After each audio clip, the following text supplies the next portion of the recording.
Bonsoir à toutes et à tous, bienvenue dans cette édition d'information. Les titres de l'actualité ce soir. Fin à Genève des travaux sur l'examen périodique universel. À cette occasion, la Guinée a fait état de progrès réalisés en matière de droits de l'homme. C'est dit consciente des défis pour davantage être en harmonie avec les engagements internationaux.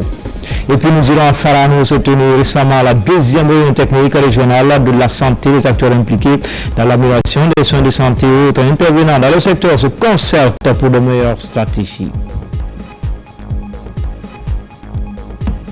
Enfin, le ministère du Budget, à travers son bureau de stratégie et de développement, s'active pour le budget programme 2026. Un document de référence, c'est le résultat de nombreux efforts engagés dans le secteur. Voilà pour le sommaire encore une fois. Bonsoir à tous. Fin à Genève des travaux sur l'examen périodique universel. À cette occasion, la Guinée a fait état des progrès réalisés en matière de droits de l'homme et s'est dit consciente des défis pour davantage être en harmonie avec les engagements internationaux. Au terme des travaux, des pays membres du Conseil ont salué les efforts de la Guinée et formulé des recommandations pour améliorer les pratiques. Voici le compte rendu de notre reporter depuis Genève, Tierno Younoussaba. La section de recommandations du rapport est adoptée. Après la présentation du rapport national, plus de 250 recommandations sont faites à la Guinée à l'occasion de l'examen périodique universel. Elles devront être mises en œuvre afin davantage améliorer les droits de l'homme avant le prochain EPU. Ici, le ministre de la Justice et sa délégation reçoivent du Conseil des droits de l'homme les différentes recommandations. Au titre de la ratification des différentes conventions, mon gouvernement reste disposé à honorer tous ses engagements pour être en harmonie avec tous les instruments auxquels il a volontairement souscrit. Concernant les différentes réformes institutionnelles et législatives, nous tenons à poursuivre toutes les actions déjà engagées afin d'internaliser les conventions internationales ratifiées, notamment la Convention contre les disparitions forcées. Aussi, mon département entend accompagner le processus d'opérationnalisation de la nouvelle structure devant jouer le rôle de l'INDH conforme aux principes de Paris. Sur le plan de la lutte contre la corruption, nos efforts seront poursuivis afin de mettre fin à cette pratique dans notre âge. À propos de la ratification du deuxième protocole facultatif relatif aux droits civils et politiques portant sur la peine de mort, mon pays soumettra le projet de cet instrument à son futur Parlement dès qu'il sera installé. Nous nous engageons à mettre tout en œuvre pour que le respect de ces droits puisse être une réalité dans la perspective des élections annoncées par Monsieur le Président de la République cette année. Concernant les relations avec les différentes institutions, nous sommes mieux placés pour comprendre toute l'utilité de renforcer les liens de collaboration. C'est pourquoi l'engagement de mon gouvernement est total pour l'instauration d'une véritable coopération avec l'ensemble des institutions intervenant sur les questions de promotion et de protection des droits de l'homme. La Guinée est à sa 4e participation à ce dialogue de haut niveau sur la situation des droits de l'homme. Au visant donc de nombreuses recommandations, la Guinée va se mettre au travail pour leur mise en œuvre. Il va falloir mettre en place un plan opérationnel de mise en œuvre de l'ensemble des recommandations qui ont été formulées à la Guinée ici, notamment la rédaction des rapports, mais aussi des réflexions sur la présentation des recommandations qui ont été reçues ici, pour faire la vulgarisation au niveau de la Guinée afin de permettre à chaque département d'identifier les recommandations qui relèvent de son secteur et de se lancer dans leur mise en œuvre. Que c'est nous qui allouons les ressources conséquentes en termes de droits civils et politiques, en termes de droits économiques, sociaux et culturels et aussi des droits catégoriels. Et donc pour nous, ce rendez-vous était important pour le Parlement de transition. C'est ce qui justifie effectivement sa présence ici à Genève, aux côtés du gouvernement guinéen. Au terme de cette phase, la Guinée va mener une campagne continue en faveur de la promotion et de la protection des droits de l'homme, une volonté qui va aider le pays à être en harmonie avec ses engagements en la matière. Dakar, la capitale sénégalaise, a vibré au rythme de la 25e édition de la Foire internationale de l'agriculture et des ressources animales. Le savoir-faire des KF de la Guinée est exposé. C'est un engagement du gouvernement matérialisé sur le terrain par le ministère de la Promotion féminine et des personnes vulnérables. Mohamed De Camara, envoyé spécial. À Dakar, dans la capitale sénégalaise, la Foire internationale de l'agriculture et des ressources animales est à sa 25e édition. La Guinée participe à la rencontre de 2025. Dans ce stand imposant, elle montre le fruit du génie créateur des femmes guinéennes, du textile du pays en passant par les produits alimentaires transformés. La Guinée fait bonne figure à cette foire internationale.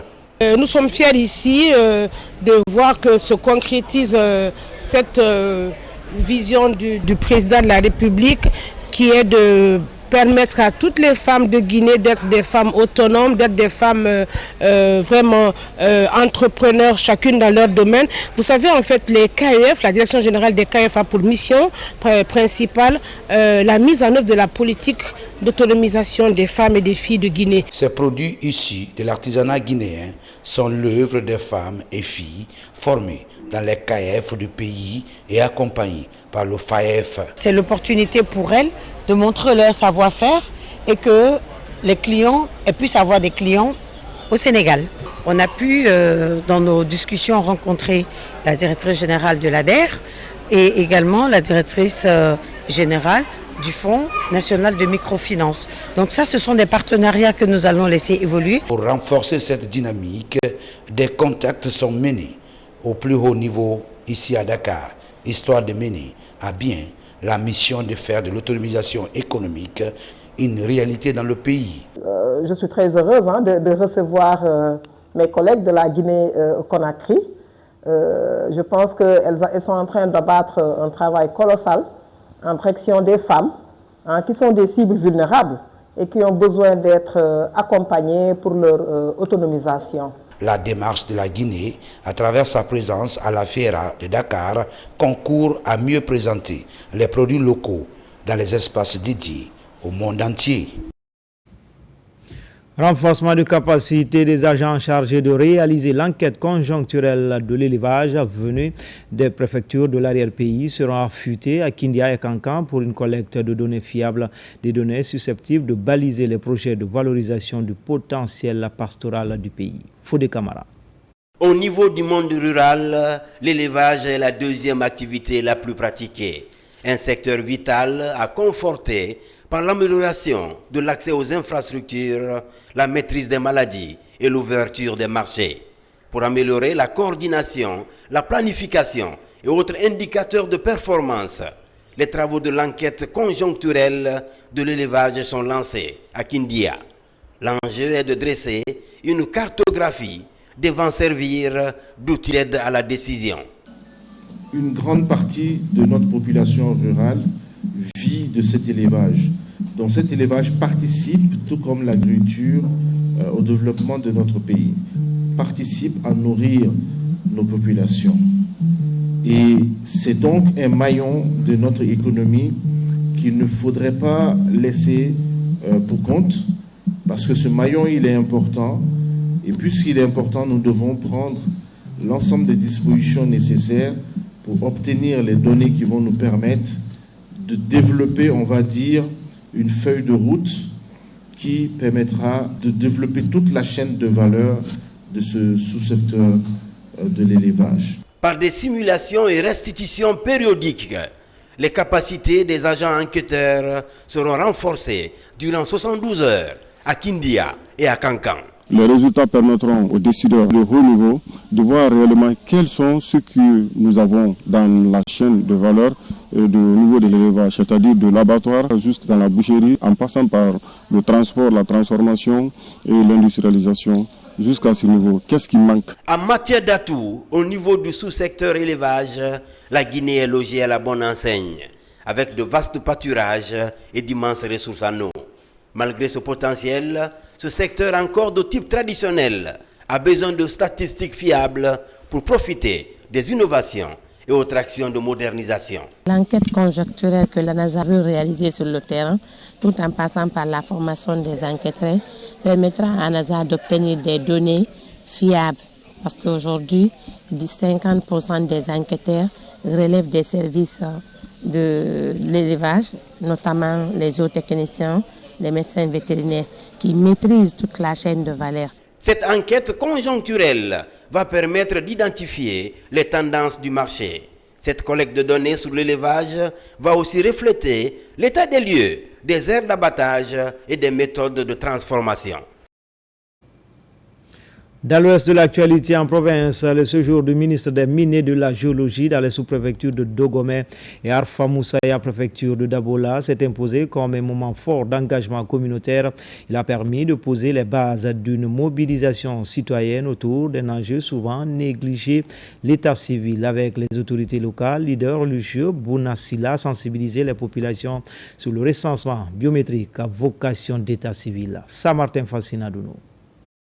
Le ministre des Mines et de la Géologie effectue actuellement un séjour de travail dans la préfecture de Dabola. Les sous-préfectures de Dogomé et de Arfa Moussaya constituent la première étape. À travers des débats publics, Bounassila donne des perspectives et des enjeux du programme national de recensement administratif. Pour ce recensement, pour connaître la population exacte de la Guinée, pour que chaque Guinéen ait un numéro identifiant unique, comme ça se passe dans les pays développés. Et avec ce numéro identifiant unique, ça permet d'établir des cartes d'identité, ça permet d'établir des documents de voyage, ça permet d'avoir des cartes d'assurance sociale pour la maladie, des cartes d'assurance maladie, mais aussi ça permet de connaître chaque circonscription, chaque localité, quelle est la population exacte. C'est une intervention stratégique visant à mobiliser les communautés rurales, souvent éloignées de l'information et des services administratifs, autour des enjeux de ces recensements RAVEC. Le ministre des Mines après-midi à Arfa Moussaya trouve à suffisance l'expression du chef suprême des armées, sa volonté de transformer la Guinée. Et aujourd'hui, c'est l'axe uniquement réservé au recensement. Il est venu pour exprimer à la population que ce n'est pas pour les élections, c'est pour le bonheur, c'est pour l'intérêt de notre Guinée. La volonté qui manquait. Aujourd'hui, on a un homme de bonne foi, un homme de bonne volonté qui pense à sa population. Il faut l'aider, il faut le soutenir. Et nous disons que Dogomé, la communauté de Dogomé, hommes et femmes, jeunes et vieux, nous sommes tous mobilisés, nous sommes derrière les normes idéaux du président Mamadi Doumbouya. Dans un contexte où la Guinée s'oriente vers la modernisation de ses institutions, cette démarche du ministre Bounassila contribue à la mise en œuvre de la réforme majeure du gouvernement pour doter le pays d'un système d'état civil moderne, fiable et inclusif. De son côté, la ministre Aminata Kaba poursuit sa tournée marathon dans le Konya. Elle a conféré ce lundi avec les citoyens des communes rurales de Nyonso-Moridou, Bakédou et Diarabelala à ligne de mire, sensibiliser les populations sur l'importance du recensement biométrique. Commentaire, Komara Moussa. Nyonso-Moridou, situé à 25 km du centre-ville de Beila. Dans cette sous-préfecture en explosion démographique, plus de 20 000 citoyens sont attendus pour se faire enrôler. Face à la délégation de la ministre de l'Enseignement technique et de la formation professionnelle, venue se rassurer du bon déroulement de l'opération de recensement, quelques difficultés sont égrenées. L'une de nos difficultés majeures, c'est l'insuffisance, Madame la ministre, des kits. Nyonso-Moridou, aujourd'hui, nous estimons autour de 20 000 citoyens à enrôler. Ça, c'est une estimation. Parce que le flux migratoire induit par le projet Simandou, il y a beaucoup de monde et nous avons 10 districts, nous n'avons reçu que 4 kits. Depuis le début du recensement à Nyonso-Moridou, 1681 citoyens se sont déjà enrôlés. L'occasion pour la ministre Aminata Kaba et sa suite de motiver la population. Même exercice à Diarabelala, une des communes rurales de Beila. Ici, les populations font face au manque de documents pour se faire enrôler. À notre sous-préfecture, quelques difficultés sont à signaler au départ, à savoir Le dysfonctionnement de certaines machines, 3 quarts. L'insuffisance de certains documents liés à cette opération. Le constat, c'est un peu partout. C'est le manque de documents que les citoyens viennent présenter au niveau des cars, surtout les extraits de naissance, tous les jugements supplétifs transcrits. Mais les juges sont en train de mettre des bouchées doubles pour essayer de pallier ce manque à gagner. Après Diarak Bédéla, nous voici à Bakédou. Dans cette commune rurale, les opportunités du recensement sont développées. Pour Aminata Kaba, ce recensement biométrique est une étape cruciale pour la modernisation de l'état civil en Guinée. Dans un élan de gratitude et d'adhésion populaire, la préfecture de Yomo organise une cérémonie de reconnaissance des acquis du CNRD et de son président, initiative portée par l'association des présidents des délégations spéciales des communes urbaines et rurales. RTG Nzérekouri, Mohamed Salupaï, Mohamed Lamine Diallo. Placée sous le signe de la réjouissance populaire et de prière, cette journée a mis en lumière les projets majeurs exécutés et en cours d'exécution par le CNRD depuis son avènement à la tête de la Guinée le 7 septembre 2021. Il s'agit entre autres de l'adduction d'eau potable et le bitumage de la voirie urbaine de Yomou. Les 7 présidents de délégation spéciale de Yomou ont bien voulu célébrer les acquis donc, du CNRD à sa tête, le général d'armée Mamadi Doumbouya, pour ainsi lui signifier leur reconnaissance pour tout ce qu'il a fait dans la préfecture de Yomou. Oui et oui à la nouvelle constitution. Adhérant ainsi aux nobles idéaux de paix, d'unité et de rassemblement du CNRD sous la prévoyance du président de la République. La cérémonie a connu une forte mobilisation des citoyens. Profitant de l'occasion, l'autorité régionale a salué cette initiative. Si hier, certains étaient dans la confusion, si hier, certains étaient là à se regarder en frères ennemis, aujourd'hui avec l'avènement du CNRD, Yomou d'hier et Yomou d'aujourd'hui, ce n'est pas la même chose. La journée s'est achevée par la remise de 7 motos aux communes de la préfecture. Comme annoncé dans les titres, le ministère du Budget, à travers son bureau de stratégie et de développement, s'active pour le budget programme 2026, un document de développement socio-économique aligné à Simandou 2040. C'est le résultat de nombreuses réformes menées au sein du département. Le processus de migration est en cours avec l'appui des partenaires comme l'UNICEF. Mohamed Seyar Souma. En Guinée, c'est la grande nouveauté prochainement, l'instauration du budget programme. Mais il faut progressivement sortir du budget classique. L'heure est à la migration. Le processus se prépare activement au ministère du Budget à travers son bureau de stratégie et de développement. Il se tiendra en 2 sessions, du 5 au 10 mai et du 12 au 17 mai. Il réunira 11 départements ministériels, y compris la primature. Il s'agit de préparer une feuille de route sectorielle au ministère pilote afin de les aider à migrer vers le budget programme dès l'exercice 2026 qui coïncidera à la mise en œuvre du programme Simandou 2040. Les participants sont issus des structures pilotes. Des séances à la fois théoriques et pratiques sont prévues. Nous allons bien entendu d'abord présenter les concepts d'introduction au budget programme, donc déjà la pertinence de la réforme et en quoi elle consiste. Nous allons partager beaucoup d'études de cas de pays, des pays de l'UMOA, des pays d'Afrique du Nord et quelques expériences de pays anglophones afin de présenter leur expérience, leur parcours, les opportunités qu'ils ont eues, leur réussite et surtout les défis qu'ils ont rencontrés, comment ils ont surmonté ces défis-là. La Guinée compte rattraper son retard dans le cadre du budget programme, une opportunité offerte par la vision Simandou 2040. Le budget programme s'inscrit en parfaite cohérence avec le pilier 4 qui est économie, finance et assurance du programme Simandou 2040. Il deviendra un instrument central de planification et de pilotage des politiques publiques permettant ainsi d'aligner les ressources budgétaires sur les priorités stratégiques et de mesurer concrètement l'impact des politiques publiques sur la vie des Guinéens. Ce renforcement de capacité est appuyé par l'UNICEF avec l'accompagnement technique du cabinet Genesis Analytics.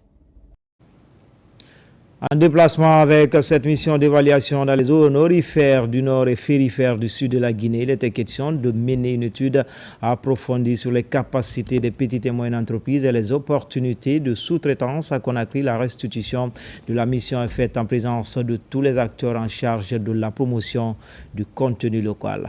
Abdul Karim Kamara. Les PME nationales face au défi de leur intégration dans le secteur des mines. Portée sur le contenu local, cette politique vise à maximiser les retombées économiques des investissements miniers et industriels au profit de l'économie locale. La bourse de sous-traitance et de partenariat mène tous les fronts de cette mise en relation. Le potentiel est immense, mais encore très sous-exploité. Et sa valorisation vraiment dépend de notre capacité collective à structurer les acteurs locaux, à renforcer les chaînes de services et les chaînes de valeur et à créer de la valeur autour des sites miniers. La BSTP s'engage aujourd'hui de faire un suivi rigoureux, notamment la formation et la structuration des entreprises et la mise en relation directe avec nos partenaires miniers. Une étude approfondie vient d'être menée sur les capacités des PME et les opportunités de sous-traitance dans les zones aurifères du nord et férifères du sud de la Guinée. Le groupement de cabinets en charge de cette étude restitue la mission. On se rend compte qu'il y a des opportunités réelles qui existent et que sur le plan institutionnel, l'État a fait des efforts exceptionnels. Nous pensons que d'ici les 2 prochaines années, ça va avoir des effets extrêmement importants au niveau des entreprises locales. C'est une complémentarité et une synergie d'action que demande vraiment le ministère du Commerce, de l'Industrie et des PME. Que chaque acteur puisse jouer un rôle, c'est-à-dire au niveau de l'élaboration des politiques, stratégies et lois, en même temps le renforcement de capacités qui est vraiment une priorité et pour mettre en avant le potentiel local. C'est une initiative du projet de gestion des ressources naturelles minières et de l'environnement dont le but est de structurer le tissu économique local et favoriser l'intégration de celui-ci dans les chaînes de valeur de l'industrie minière. Le président Mamadi Doumbouya, lors de la première réunion qu'il a eu à tenir avec les sociétés minières et les acteurs du secteur minier, il a demandé à ce que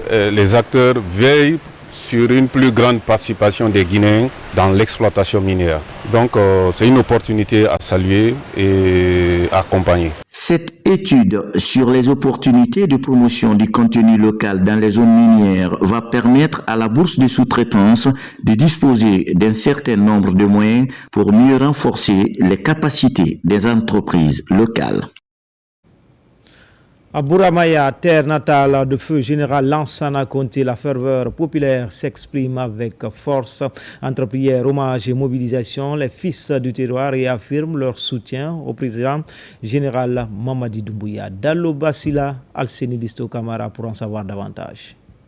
C'est par une lecture du Saint-Coran que cette cérémonie de soutien aux actions du président général Mamadi Doumbouya a débuté. Ici à Bouramaya, en présence du président du Conseil national de la transition. Ensuite, la délégation s'est rendue au mausolée de feu président Lansana Conté et Kuntigi El Hadj Serona Souma pour des prières et des bénédictions. À son Excellence, Monsieur le Président de la République, le chef de l'État, chef suprême des armées, le général d'armée Mamadi Doumbouya, pour ses actes magnanime, bienveillance, respectueux, de haute considération, favorablement accueillis par la population, qu'il ne cesse de poser. Donc grâce à Dieu, Dieu de miséricorde, à son prophète Mohammed sallallahu alayhi wa sallam, pour nous avoir donné et permis de vivre ces instants en lieu et place. Cet espace de vie est une histoire. Les filles et fils de Bouramaya, je les dis merci au nom du général Mamadi Doumbouya. Ce carnaval géant a mobilisé toutes les couches sociales de Tanéné, suivi de ce concert placé sous le signe de l'unité et de la paix, ici au stade sous-préfectoral. Pas autre chose. Nous voulons franchement reconnaître le bienfait du président Doumbouya et ce qu'il a fait pour notre papa, notre grand-père, notre ancien président, fils général Lansana Conté. Et on ne peut pas rester en marge sans le magnifier, ce qu'il a fait pour la famille Conté.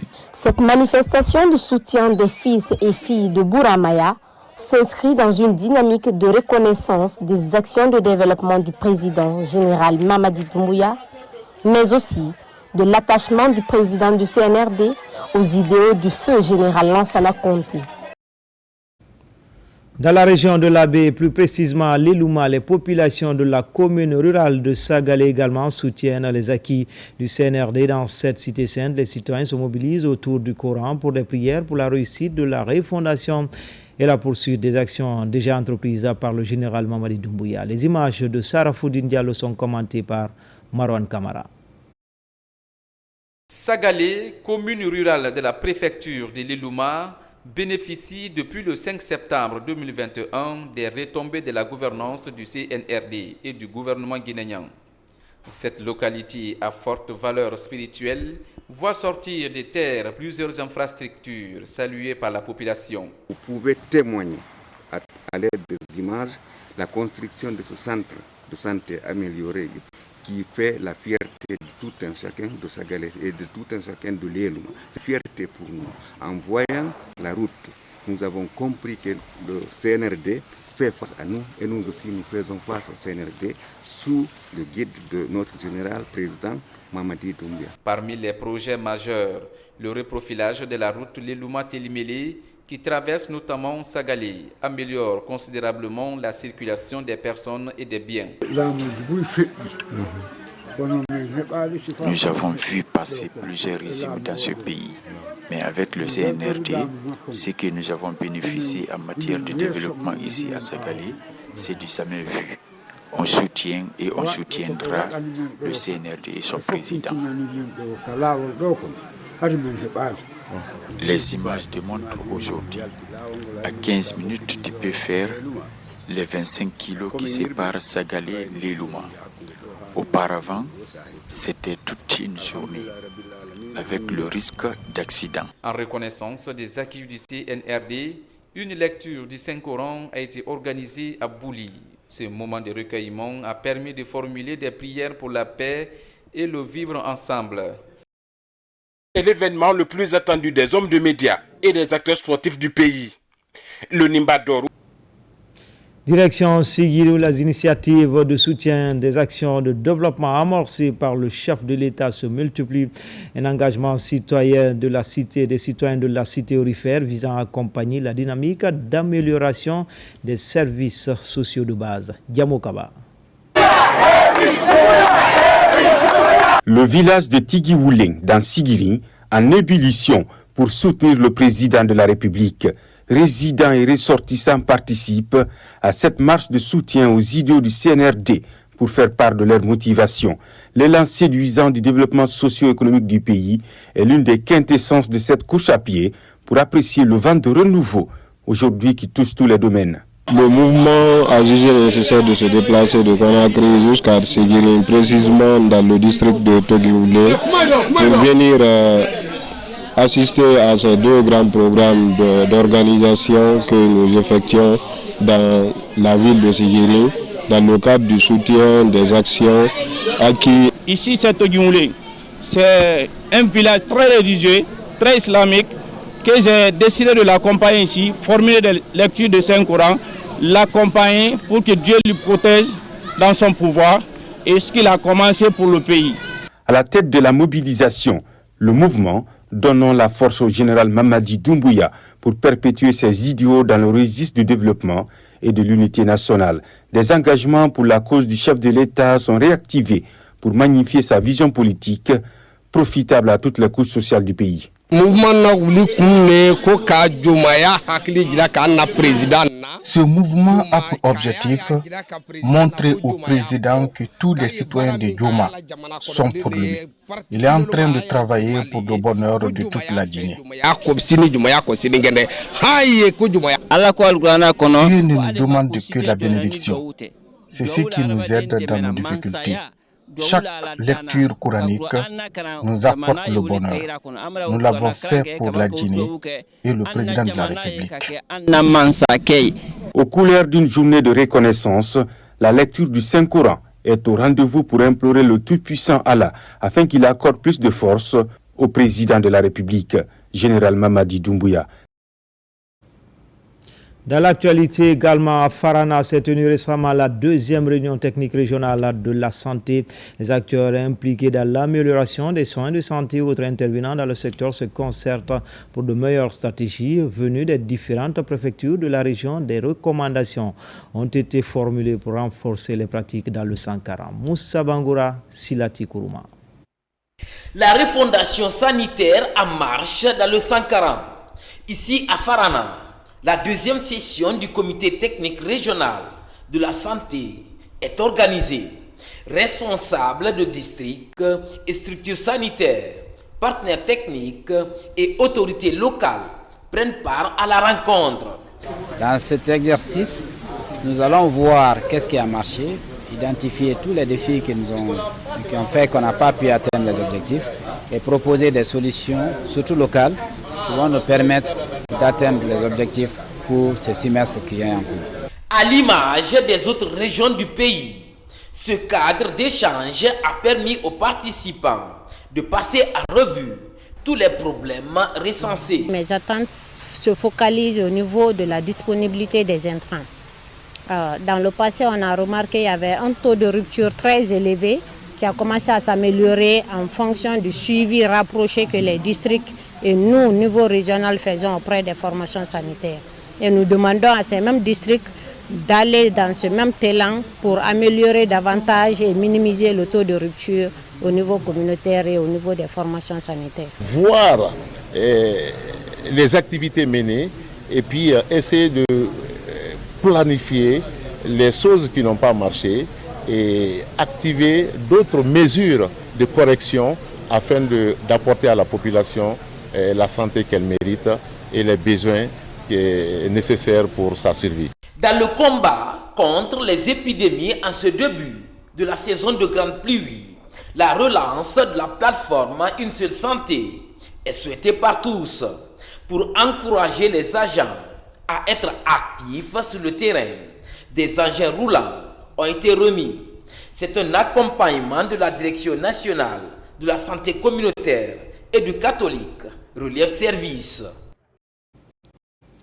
Lutte contre la malnutrition, l'association des journalistes guinéens mène aussi la croisade. Cette nouvelle organisation de la société civile lance ses premières activités. Dans les prochains jours, des campagnes de sensibilisation seront organisées pour interpeller les consciences face à cette pathologie. Marwan Kamara. La malnutrition est un réel problème de santé publique. À l'origine, l'alimentation et l'information.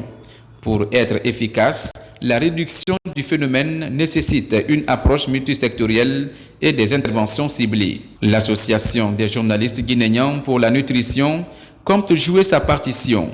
Déjà à Conakry, la corporation lance officiellement ses activités.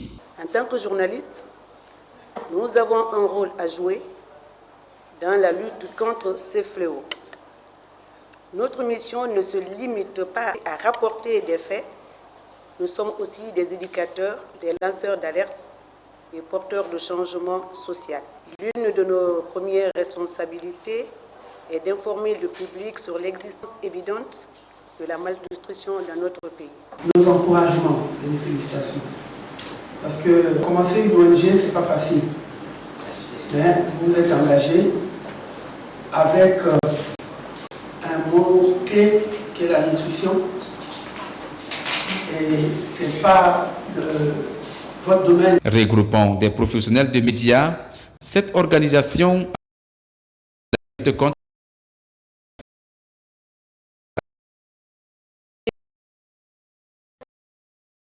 a de sa naissance jusqu'au dernier jour. Lorsqu'on parle de la nutrition, on parle de l'agriculture, de l'élevage, on parle de la pêche. C'est un problème de tous les secteurs. Ce n'est pas seulement santé. La santé d'ailleurs est en aval. La mise en place de cette association des journalistes souhaite renforcer la communication dans les communautés afin de réduire les risques liés à la malnutrition. Espace éducation, ministère de l'enseignement technique, de la formation professionnelle et de l'emploi.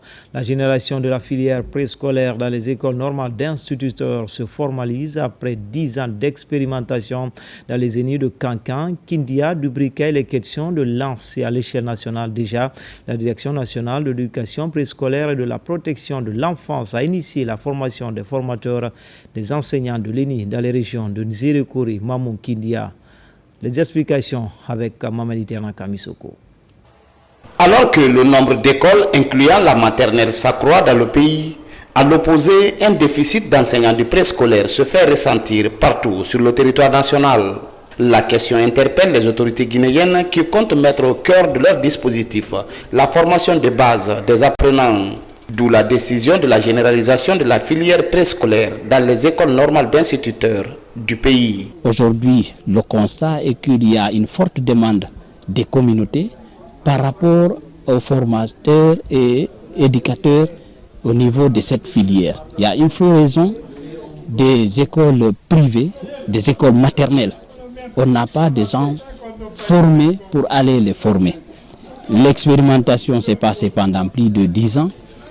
Elle a estimé qu'il était temps maintenant qu'on généralise au niveau de toutes les ENI de Guinée. Pour la concrétisation de cette volonté, ces rencontres régionales se tiennent à Zérékoré, Mamou et Kindia. De 10 jours qui va permettre aux différents formateurs de ces institutions stratégiques de s'approprier les outils, de s'approprier la didactique du préscolaire, dans le souci de mieux qualifier le système de formation initiale en Guinée. Nos pratiques de classe vont s'améliorer dans l'intérêt de l'école guinéenne.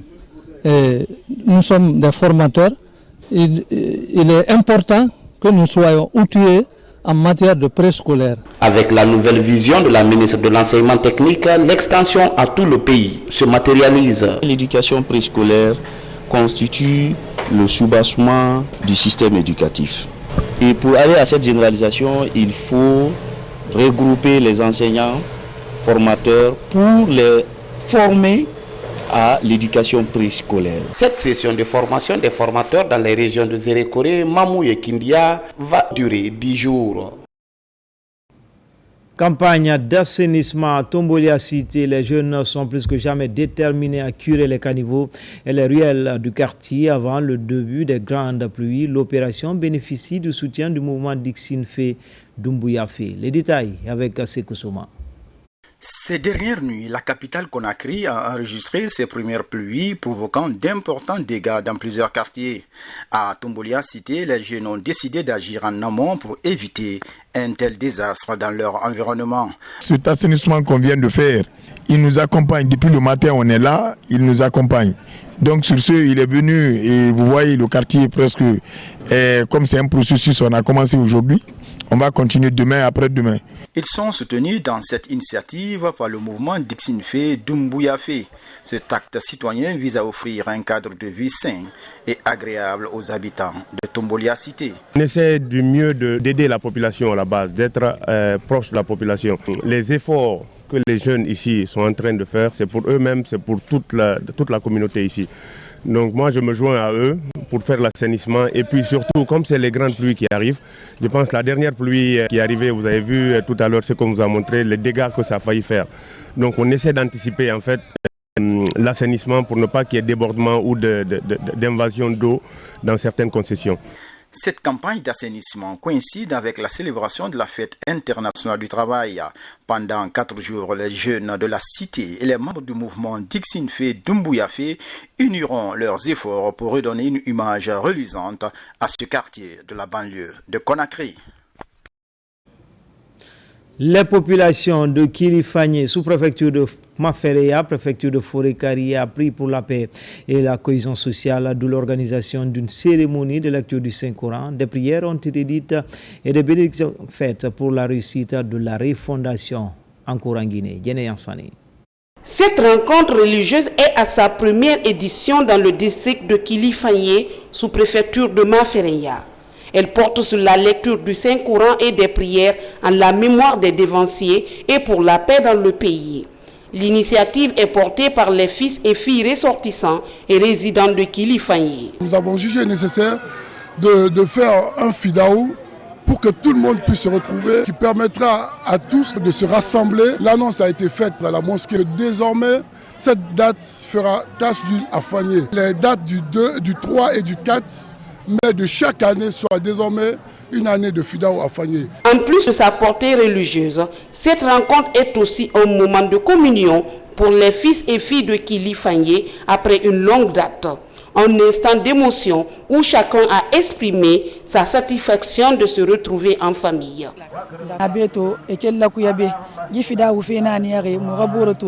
C'est une belle occasion pour les ressortissants de Fagné de se retrouver après tant d'années d'absence. Un moment de prière et de réconciliation pour tous. Chaque étape de la vie de la communauté, il faut s'arrêter, se demander qu'est-ce qu'on a pu faire, où en sommes-nous et où allons-nous. C'est ce que nous faisons aujourd'hui à Fagné pour que la paix, la concorde soient installées à Fagné, à Forêt-Carrier et dans l'ensemble du pays. À l'image des autres localités, les filles et fils de Kilifanye souhaitent voir les actions de développement posées dans leur localité. Des prières et bénédictions sont aussi formulées pour la réussite des projets de développement amorcés par les autorités de la transition. Enseignement supérieur et innovation à Kindi à l'heure est à la remise officielle des prix aux différents lauréats des Olympiades universitaires. Près d'une vingtaine de candidats venus des universités publiques et privées du pays avaient pris part à cette compétition scientifique et de recherche. À travers cette activité, l'autorité nationale d'assurance qualité a renforcé la dynamique d'excellence dans les campus universitaires en Guinée. Noumousso Diaguité, Fanalabaya Kamara. C'est l'événement qui couronne des semaines d'intenses activités scientifiques et de recherche des jeunes pousses dans les différentes institutions d'enseignement supérieur du pays. Les Olympiades nationales universitaires de Guinée. Du point de vue organisationnel, il faut dire que l'ANAC a un jury qui existe. Donc il y a eu d'abord la phase institutionnelle, je vous l'ai dit. Les épreuves se sont passées dans la rigueur, dans la transparence dans les institutions éligibles. Ça a été corrigé, les résultats étaient connus le même jour. Au niveau national, il y a un jury national qui a travaillé d'arrache-pied. C'est le lieu, au nom de monsieur le secrétaire exécutif, le professeur Kabine Oulare, c'est le lieu de féliciter tous les acteurs qui ont contribué à la réussite de cette activité. Des enveloppes symboliques, ordinateurs et ses kits complets et autres satisfecits sont remis aux différents lauréats. Pour cette deuxième édition, plusieurs prix ont été raflés par les candidats en lice et cela dans plusieurs CTS. Le secrétaire exécutif de l'ANAC dit que l'année dernière, il y avait 14 qui sont venus à ces Jeux. Cette année, il y a 5 qui sont ajoutés aux 14, ça fait 19. Ce qui veut dire que par cette remise, l'émulation est prochainement créée. Je suis sûr que les années à venir, le nombre va augmenter et la qualité y sera. Ils ont reçu ce soir, c'est un trophée qui devrait brandir. C'est un trophée de motivation et de satisfaction lorsqu'il s'agit d'une compétition scientifique. Pour un universitaire, ce n'est pas un jeu, mais c'est une recherche. À travers cette émulation, le ministère de l'Enseignement supérieur et de l'Innovation, en partenariat avec l'Autorité nationale d'assurance qualité, renforce la dynamique d'excellence dans les différentes universités du pays.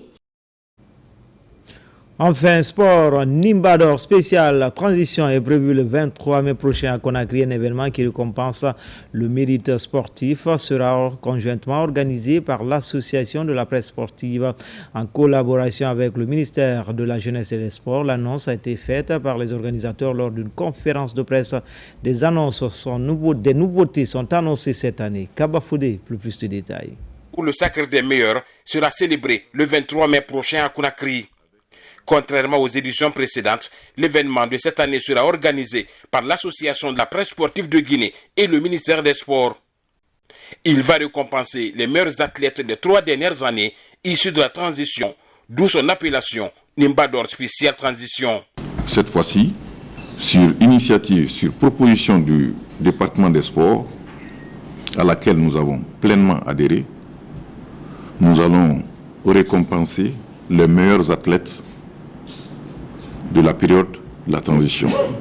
Ce sera une occasion de mettre en exergue d'autres athlètes dans d'autres disciplines qui n'ont pas été beaucoup vues parce que force est de constater que beaucoup d'athlètes guinéens dans les disciplines différentes ont engrangé des médailles mais qui n'ont pas été valorisées, surtout pendant cette période de la transition.